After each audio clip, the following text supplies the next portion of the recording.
KaraokeBooks. The Three Musketeers. Alexandre Dumas. Translated by William Robson. Chapter 15. Men of the Robe and Men of the Sword. On the day after these events had taken place, Athos not having reappeared, M. de Treville was informed by D'Artagnan and Porthos of the circumstance. As to Aramis, he had asked for leave of absence for 5 days, and was gone, it was said, to Rouen on family business.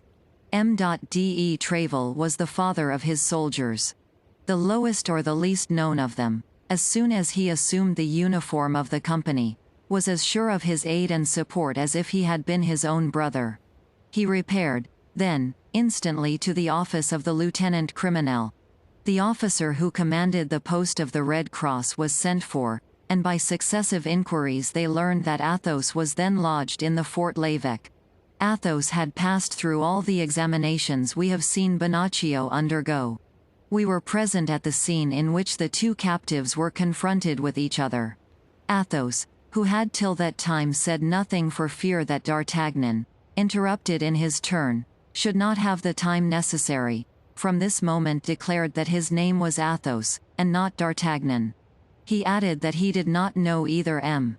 or Madame Bonacieux, that he had never spoken to the one or the other, that he had come, at about 10 o'clock in the evening, to pay a visit to his friend M. d'Artagnan, but that till that hour he had been at M. de Treville's, where he had dined. 20 witnesses, added he, could attest the fact, and he named several distinguished gentlemen, and among them was M. le Duc de la Trémouille. The second commissary was as much bewildered as the first had been by the simple and firm declaration of the musketeer, upon whom he was anxious to take the revenge which men of the robe like at all times to gain over men of the sword.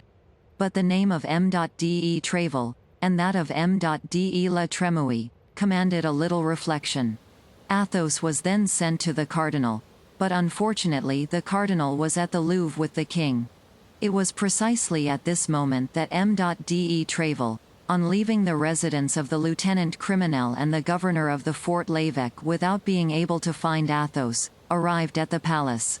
As captain of the musketeers, M. de Treville had the right of entry at all times. It is well known how violent the king's prejudices were against the queen, and how carefully these prejudices were kept up by the cardinal, who in affairs of intrigue mistrusted women infinitely more than men.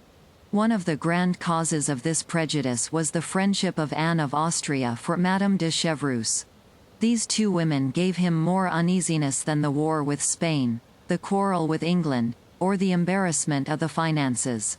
In his eyes and to his conviction, Madame de Chevreuse not only served the queen in her political intrigues, but, what tormented him still more, in her amorous intrigues. At the first word the cardinal spoke of Madame de Chevreuse, who, though exiled to Tours and believed to be in that city, had come to Paris, remained there 5 days, and outwitted the police. The king flew into a furious passion. Capricious and unfaithful, the king wished to be called Louis the Just and Louis the Chaste. Posterity will find a difficulty in understanding this character, which history explains only by facts and never by reason.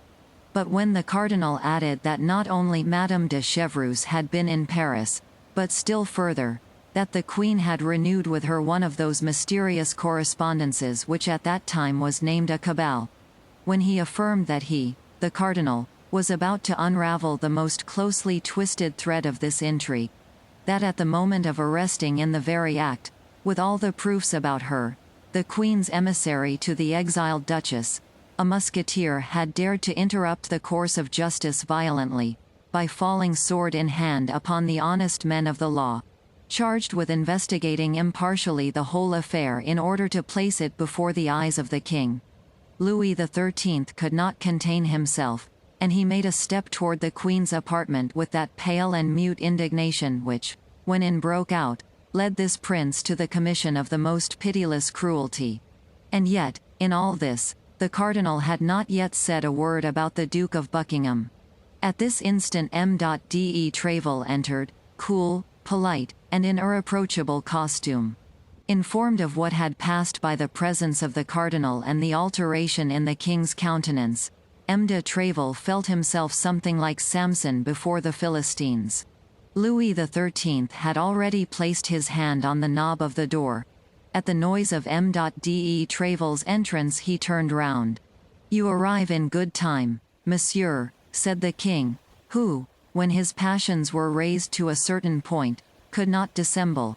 "I have learned some fine things concerning your musketeers." "And I," said Tréville, coldly, "I have some pretty things to tell your majesty concerning these gownsmen."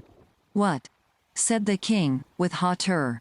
"I have the honor to inform your majesty," continued M. de Tréville, in the same tone, "that a party of procureurs,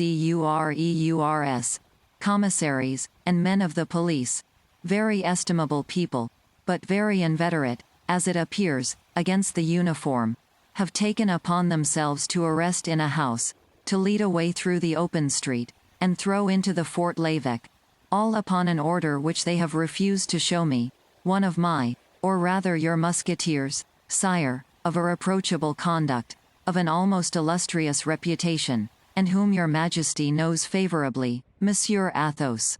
"Athos," said the king, mechanically. "Yes, certainly I know that name." "Let your majesty remember," said Tréville, "that Monsieur Athos is the musketeer who, in the annoying duel which you are acquainted with, had the misfortune to wound Monsieur de Cahusac so seriously." "Apropos, Monseigneur," continued Tréville, addressing the cardinal, "Monsieur de Cahusac is quite recovered, is he not?" "Thank you," said the cardinal, biting his lips with anger. "Athos, then, went to pay a visit to one of his friends absent at the time," continued Tréville, "to a young Béarnais, a cadet in his Majesty's Guards, the company of Monsieur Dessessart, but scarcely had he arrived at his friend's and taken up a book, while waiting his return, when a mixed crowd of bailiffs and soldiers came and laid siege to the house, broke open several doors. The cardinal made the king a sign, which signified, that was on account of the affair about which I spoke to you." "We all know that," interrupted the king, "for all that was done for our service." "Then," said Tréville, "it was also for your majesty's service that one of my musketeers, who was innocent, has been seized, that he has been placed between two guards like a malefactor, and that this gallant man, who has 10 times shed his blood in your majesty's service and is ready to shed it again, has been paraded through the midst of an insolent populace?" "Bah!" said the king, who began to be shaken. "Was it so managed?"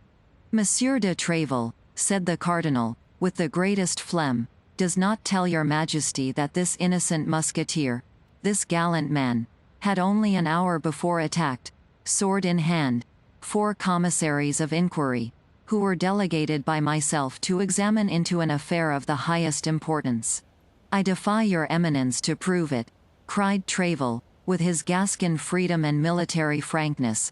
"For 1 hour before, Monsieur Athos, who, I will confide it to your majesty, is really a man of the highest quality, did me the honor after having dined with me to be conversing in the saloon of my hotel, with the Duc de la Trémouille and the Comte de Châlus, who happened to be there." The king looked at the cardinal. "A written examination attests it," said the cardinal, replying aloud to the mute interrogation of his majesty, "and the ill-treated people have drawn up the following, which I have the honor to present to your majesty."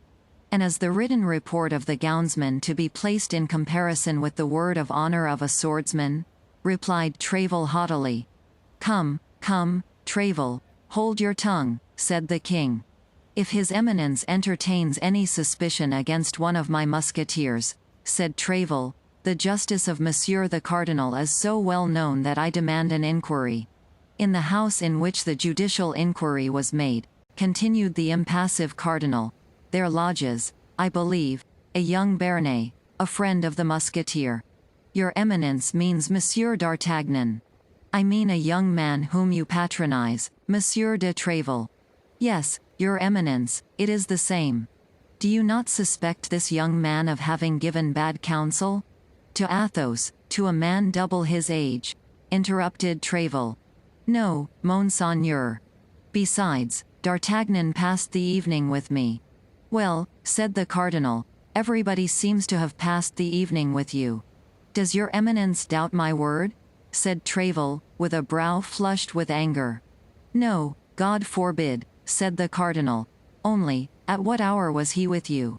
Oh, as to that I can speak positively, your eminence. For as he came in I remarked that it was but 9:30 by the clock, although I had believed it to be later.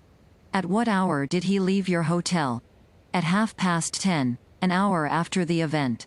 Well, replied the cardinal, who could not for an instant suspect the loyalty of Tréville, and who felt that the victory was escaping him. Well, but Athos was taken in the house in the Rue des Fossoyeurs.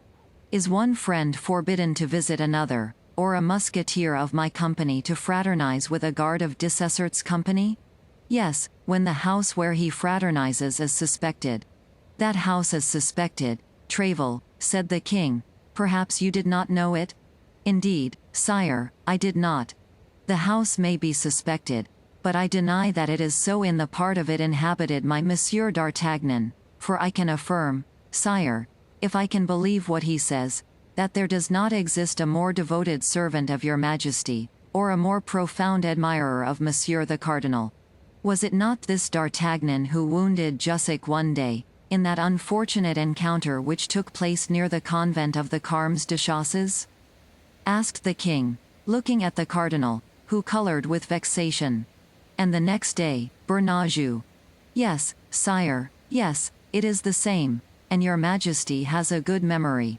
Come, how shall we decide? Said the king. That concerns your majesty more than me, said the cardinal. I should affirm the culpability. And I deny it, said Tréville. But his majesty has judges, and these judges will decide. That is best, said the king. Send the case before the judges. It is their business to judge, and they shall judge. Only, replied Tréville, it is a sad thing that in the unfortunate times in which we live, the purest life, the most incontestable virtue, cannot exempt a man from infamy and persecution. The army, I will answer for it, will be but little pleased at being exposed to rigorous treatment on account of police affairs. The expression was imprudent, but M.de Tréville launched it with knowledge of his cause. He was desirous of an explosion, because in that case the mine throws forth fire, and fire enlightens. Police affairs, cried the king, taking up Tréville's words, police affairs. And what do you know about them, monsieur? Meddle with your musketeers, and do not annoy me in this way.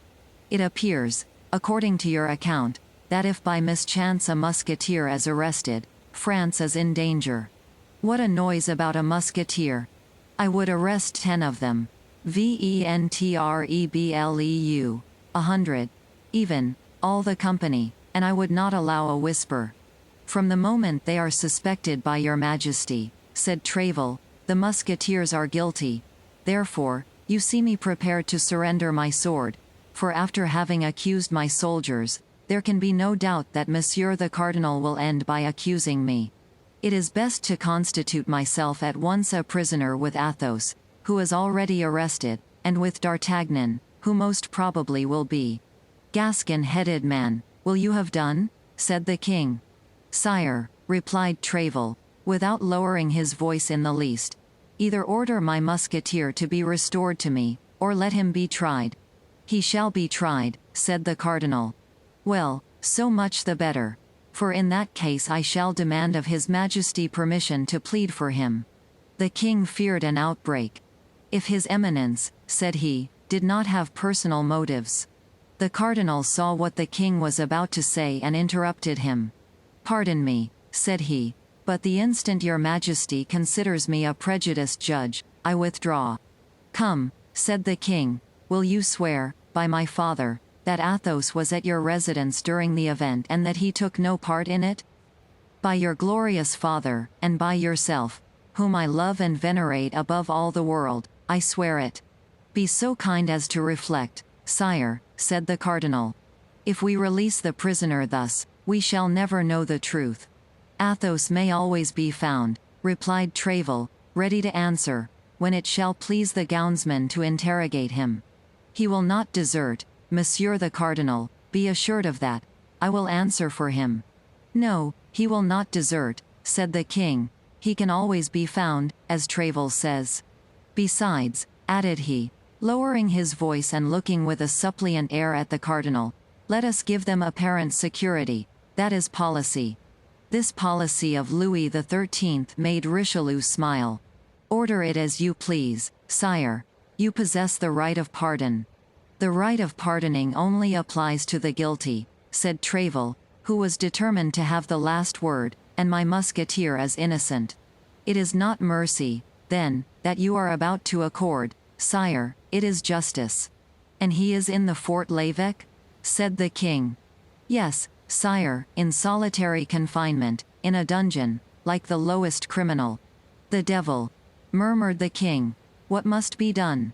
Sign an order for his release, and all will be said, replied the cardinal. I believe with your majesty that Monsieur de Tréville's guarantee is more than sufficient. Tréville bowed very respectfully, with a joy that was not unmixed with fear. He would have preferred an obstinate resistance on the part of the cardinal to this sudden yielding. The king signed the order for release, and Tréville carried it away without delay. As he was about to leave the presence, the cardinal gave him a friendly smile, and said, "A perfect harmony reigns, sire, between the leaders and the soldiers of your musketeers, which must be profitable for the service and honorable to all. He will play me some dog's trick or other, and that immediately," said Tréville. "One has never the last word with such a man. But let us be quick. The king may change his mind in an hour, and at all events it is more difficult to replace a man in the Fort l'Évêque or the Bastille who has got out, than to keep a prisoner there who is in." M.de Tréville made his entrance triumphantly into the Fort l'Évêque, whence he delivered the musketeer, whose peaceful indifference had not for a moment abandoned him. The first time he saw D'Artagnan, "You have come off well," said he to him. "There is your Jussac thrust paid for. There still remains that of Bernajoux, but you must not be too confident. As to the rest, M. de Tréville had good reason to mistrust the cardinal and to think that all was not over, for scarcely had the captain of the musketeers closed the door after him, than his eminence said to the king, "Now that we are at length by ourselves, we will, if your majesty pleases, converse seriously. Sire, Buckingham has been in Paris 5 days, and only left this morning." KaraokeBooks.